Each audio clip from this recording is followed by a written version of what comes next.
History, it's packed with these brilliant minds, right? Names that just roll off the tongue. Edison, Tesla, Marconi, they're legends. But what about the other geniuses? The ones who got, well, left behind. The names that were somehow scrubbed from the very stories they helped create. Today, we're going to pull one of those forgotten giants out of the shadows. So, here's how we're going to do it. First, we'll introduce you to a genius you've probably never heard of. Then, we'll look at the incredible modern world he helped invent. We'll dive into his personal fight against being forgotten. And finally, we'll talk about why his story is so important today. All right, let's start with part 1, a genius you've never heard of. We need to uncover the mystery of a man named Francisco Javier Estrada Murguia. So, who was he? Seriously. If you try to look him up, you're going to have a bad time.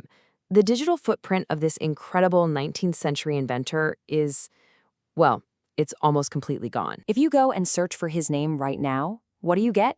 It's a mess. You get a politician from Morelos who was attacked.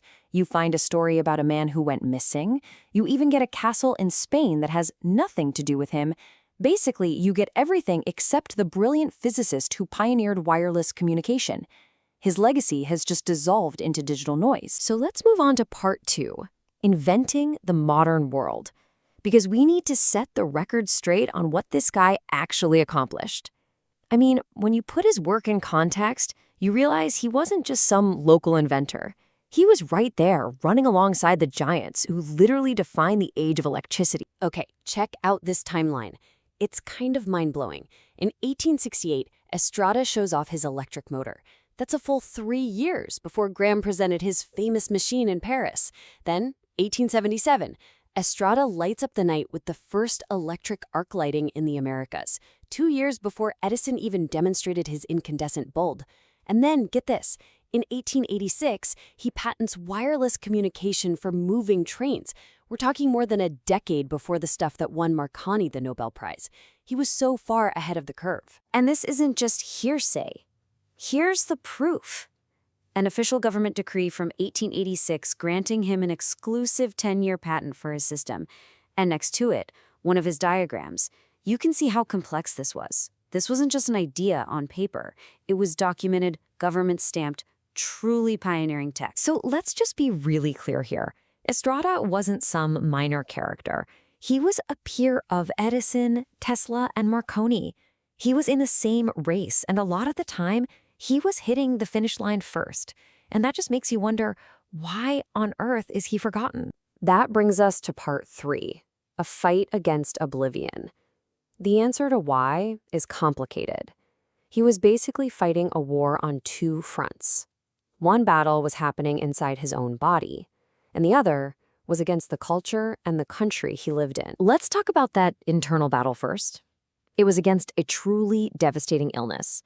Right when he should have been at the absolute peak of his creative power, he was diagnosed with something called ataxia locomotora. It's a brutal neurodegenerative disease. It just relentlessly attacks your motor control. For Estrada, it meant he was completely blind by 1874. Soon after, he was paralyzed and in a wheelchair. But here's the incredible thing. He wrote from that wheelchair, "As my ills advance, my imagination becomes more tireless." Can you believe that? Blind and paralyzed, and his mind was firing on all cylinders, doing its most revolutionary work? But his external battle, that was just as tough. See, he was a certified genius working in a country that just systematically undervalued its own people, its own innovators. And this frustrated him for his entire life. A line from one of his letters it says it all. In his own words, he was in a place donde nos humillamos admirando lo extranjero y despreciando las obras de nuestros hermanos. He was describing a place where we humiliate ourselves by admiring what is foreign and despising the works of our brothers. He was fighting a culture that was always looking outside for genius, completely ignoring the one in its own backyard. And look, this wasn't just him feeling frustrated. The numbers back it up completely. Just look at the patent system. Between 1837 and 1874, the U.S. cranked out over 172,000 patents. In that exact same time frame, how many did Mexico issue? Just a little over 1,400. That massive gap isn't about a lack of talent, not at all. It's about a lack of infrastructure, of investment, of support. It's like Estrada was a world-class sprinter, but he was forced to run the race on a muddy, broken track. Which brings us to our final section: why his story matters. It matters because the exact same systemic problems that buried Estrada's legacy are still being faced by scientists and innovators today, in Mexico and in many other places around the world. This chart tells the whole story, but in modern terms. Right now, Mexico's investment in science and technology is, well, it's tiny. It's around 0.3 to 0.4% of its GDP. But the average for other developed nations? It's 2.7%.